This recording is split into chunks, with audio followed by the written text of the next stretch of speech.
In case you've missed it, the chemicals industry has been decimated in recent years. The stock prices of Dow, Celanese, LyondellBasell, FMC, and many others are down by more than 70% from their respective peaks in 2021 or 2022.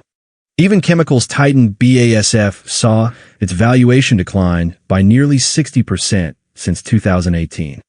One company which seems to have avoided the carnage, however, is Air Products and Chemicals.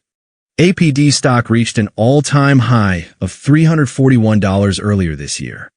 Currently at $257, it has lost just 25%, which is a result most investors in the industry can only dream of. And indeed, the company's sales, albeit hardly growing, have remained stable, while net income is actually rising. At least on the surface, Air Products and Chemicals appears to have managed the industry's down cycle quite well. Is the current drop a buying opportunity, then? We don't think so. First of all, just because the stock hasn't declined yet, it doesn't mean that it will not. The weekly chart above reveals that the uptrend since before the year 2000 up to this year's record is a 5-wave impulse.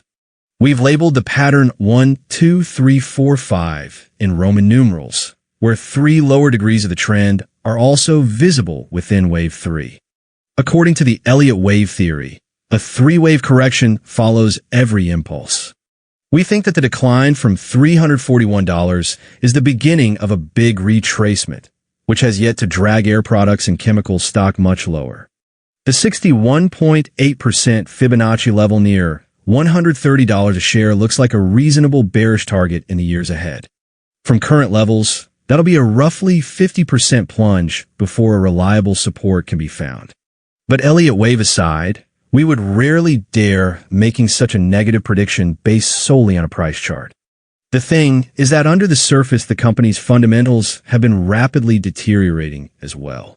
While accounting profits continue to look healthy, actual operating cash entering the company has been stagnant for years. What's worse is that APD's capital expenditures kept growing to the point where free cash flow turned negative in 2023. The situation has only deteriorated further in the following 2 years, forcing the company to increasingly rely on borrowed money to fund its operations. Long-term debt is up by nearly $10 billion in just 3 years. This is clearly not sustainable, giving us another reason to avoid Air Products and Chemicals stock, in addition to the bearish Elliott wave outlook.